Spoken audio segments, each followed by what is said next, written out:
Good evening. Self talk series का ये सिलसिला या ये कहें यू कारवां जो खुद से मुखातिब होने का है और आपसे मुखातिब होने का है। ये बिना सद्गुरुओं की कृपा के कैसे संभव होगा? संभव ही नहीं हो सकता। सद्गुरुओं की कृपा के बिना बिल्कुल नहीं। बेसिकली सेल्फ टॉक की सीरीज़ खुद से मुखातिब होने का एक माध्यम है, और क्योंकि ये वीडियो है तो किस लिए है? सिर्फ़ और सिर्फ मित्रवत शेयरिंग के लिए। मैं भी अभी राम में हूँ। आपके इनपुट्स कमेंट के रूप में हमेशा मुझे मेरी ग्रोथ के लिए बहुत मददगार हैं, और मेरी ग्रोथ होगी तो निश्चित तौर पे कहीं ना कहीं आपकी भी ग्रोथ होगी, मुझे ऐसा लगता है। मेरे एक मित्र ने, जो पिछले वीडियो में हमने जिनका जिक्र किया, मनीष, बचपन के मेरे मित्र हैं, मित्रवत हम लोग रहे हैं, और बहुत सारे मौक़ों पे, चाहे वो मेडिटेशन का हो या राही जी के पास जाना हो, चाहे डायनामिक मेडिटेशन या अन्य कोई भी, हम लोग बहुत सारे मेडिटेशन या यूं ही बहुत सारी जगहों पे बैठे हैं। तो उनका फिर से कमेंट के रूप में एक इनपुट जो कमेंट के रूप में मिला है, उसमें मित्र ने कहा है कि जैसे हमारे आपके सभी के जो बड़े बुज़ुर्ग हैं, जैसे मैं बब्बा से बहुत जुड़ा रहा हूँ, पिताजी से भी जुड़ा रहा, लेकिन पिताजी से उतना ज़्यादा नहीं, बब्बा से बहुत ज़्यादा। दादी नहीं थी जब जन्म हुआ, तो मेरे जीवन में जैसे माँ, पिताजी, बब्बा, फिर घर का माहौल, इसी तरह आपके साथ भी होगा। किसी से बहुत ज़बरदस्त अटैचमेंट होता है, चाहे पिताजी हो, माँ हो, बब्बा हो। माँ से भी सबसे पहला तो मतलब बिना माँ तो मतलब माँ नहीं तो जीवन नहीं। और पिताजी एक तरह से संसार जैसे ही हैं। उनकी वजह से हम, जिस तरह से उन्होंने हमको, जैसे माली होता है वो बगीचे को सींचता है, तो हम लोग बड़े होते हैं अपने अपने घरों में। बेसिकली जिस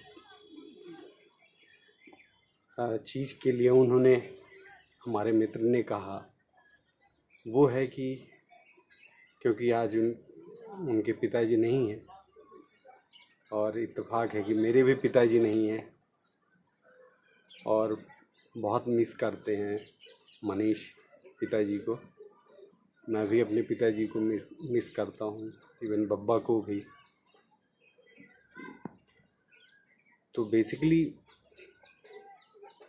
ये जो इनकी कमी खलती है हमारे आपके जीवन में, ये क्या है? इसको समझते हैं, इसको समझने की कोशिश करते हैं। बेसिकली हमारे जीवन में जिन जिन चीज़ों से हम जुड़े रहते हैं, यदि वो चीज़ें मतलब यदि जीवंत हो, या हम कहते हैं कि जीवित नहीं भी हैं, जैसे घर हो गया और मोहल्ला हो गया, या इस तरह से कॉलोनी हो गई, गांव हो गया, बहुत सारी चीज़ें ऐसी हैं जो जीवंत हैं, और ऐसी भी चीज़ें हैं जो जैसे कोई आपका शौक़ है, गिटार है, सितार है, बांसुरी है, माउथ ऑर्गन है, तो यदि वो हमसे हट जाता है तो ऐसा लगता है जैसे हमारा ये हिस्सा चला गया, या वो पार्ट चला गया। और निश्चित तौर पे वो पार्ट चला ही जाता है। और बेसिकली पता नहीं, अब क्योंकि अभी उपलब्ध नहीं हूँ, इस वजह से ये चीज़ बोलना बहुत आगे की बात हो जाएगी कि ऐसा हमारे आपके जीवन में क्यों होता है कि जिसको हम बहुत ज़्यादा चाहते हैं, बहुत ज़्यादा उससे जुड़े रहते हैं। चाहे मैं अपने आप को देखूं तो राही जी से भी बहुत ज़्यादा लगाव रहा है, और राही जी 2010 में उन्होंने शरीर त्याग दिया। तो बेसिकली ऐसा क्यों? और ये प्रश्न बहुत बड़ा प्रश्न है कि जिसको हम चाहते हैं वो क्यों ऐसे ही। राही जी इस विषय में कहते थे कि आखिरी कुछ भी नहीं है। चाहे तो उनका इस आखिरी कुछ भी नहीं है कहने का क्या मतलब है, ना तो ये आखिरी जीवन है,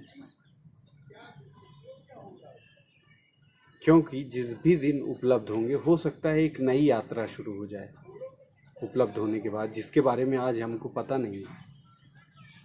तो हो सकता है उनका अंदेशा उस विषय में रहा हो।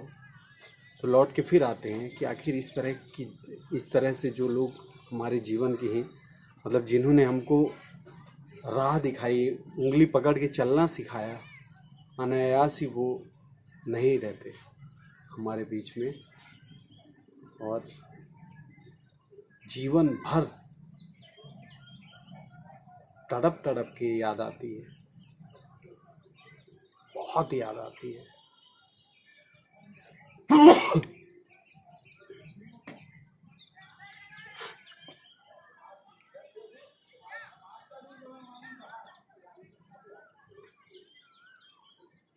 इसका जवाब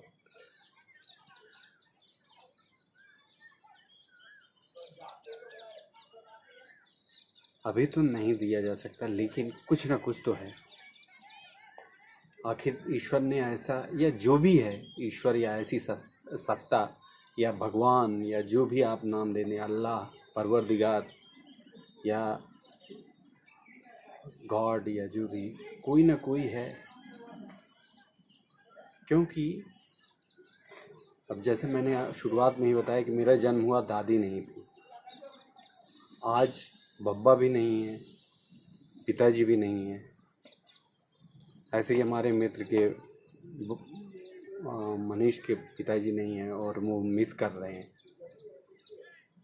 तो कहीं ना कहीं ईश्वर की क्या मर्जी है, क्या वो चाहता है, किस तरह से वो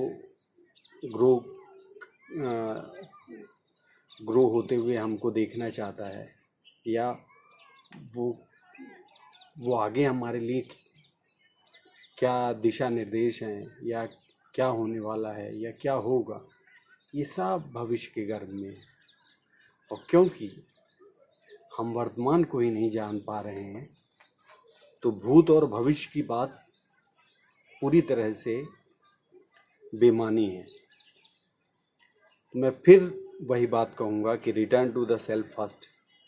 और जो हमारा आज का वर्तमान है, ये हम इसको अच्छे से जान लें या इसको अच्छे से देख लें, अपने आप को देख लें, एक बूंद को चख लें, तो हो सकता है कि पास्ट का भी, और जैसे कहा जाता है एक क्या जन्मा, और भी कई शब्द हैं, बहुत सारे शब्द हैं।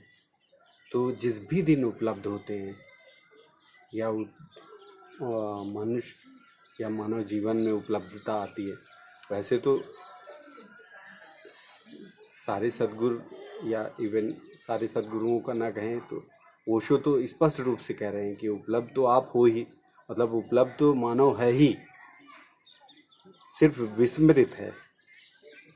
तो निश्चित तौर पे मानव यदि उपलब्ध होता है तो हो सकता है जन्म जन्मांतर की सारी चीज़ें स्पष्ट हो जाती हैं, चाहे पिताजी का हो, बब्बा का हो, मेरे या मनीष के पिताजी का। जैसे मनीष मिस कर रहे हैं, मैं मिस करता हूँ, ऐसे ही हम सभी मिस करते हैं अपने जीवन में। इवन राही जी को मैं बहुत बहुत मिस करता हूँ। तो निश्चित तौर पे बहुत गहरा भावना से जुड़ा हुआ ये, और ये जो इतना बड़ा ब्रह्मांड है उससे जुड़ा हुआ विषय है, और दोनों विषय एक दूसरे से जुड़े हुए हैं, क्योंकि हम सब यदि देखा जाए तो एक के बाद एक कहीं ना कहीं पूरी चैन है, सब एक दूसरे से चीज़ें जुड़ी हुई हैं, तिनका तिनका कण कण सब एक दूसरे से जुड़ा हुआ है। तो कुछ ना कुछ तो रहस्य है, और वो रहस्य खुद का अनावरण यदि अपन कर लेते हैं तो निश्चित तौर पे मुझे लगता है कि सब स्पष्ट हो जाएगा। तो ये प्रश्न जो मनीष ने इनपुट के रूप में या जो कमेंट के रूप में मुझसे इंडिविजुअली मनीष ने कहा, उसको इस प्रश्न का उत्तर सिर्फ इतना है कि हम खुद को ही जानें। बिना खुद को जाने ये सारी इतनी गहरी बातें हैं कि इनको समझना अभी सिर्फ शब्दों से बस उत्तर दे देना मुनासिब नहीं है, कुछ भी उत्तर दे देना मुनासिब नहीं है। तो इस वजह से आज का वीडियो इतना ही, और फिर से दुआ है कि हम सब जल्द से जल्द इस मानव रूपी जो जन्म है हमारा, इस मानव रूपी जन्म को एक सार्थक मंजिल दें, खुद अपने आप को जाने, खुद के आँखों पे जो पर्दा है उसको खोलें, आँखों के जो अंतर की आँखें हैं उसमें जो पर्दा है मन बुद्धि अहंकार का, वो पर्दा हट जाए और खुद को देखें, खुद के ब्लैक स्पॉट्स को देखें, खुद के जो कालापन है उसको जल्द से जल्द देखें, और निकल के उजाले की कालेपन को जितना जल्द से जल्द देखेंगे जो हमारा कालापन है, उतना ही उजाले की भूख जगेगी। तो निश्चित तौर पे return to the self first and know self is the key and breath is the master key. बहुत बहुत धन्यवाद। आपका दिन शुभ हो, सब कुछ बढ़िया हो आपके जीवन में। प्रभु करें उत्तरोत्तर उन्नति हो और हम सब अपने आप को जान पाएं। हे ईश्वर, बहुत बहुत धन्यवाद।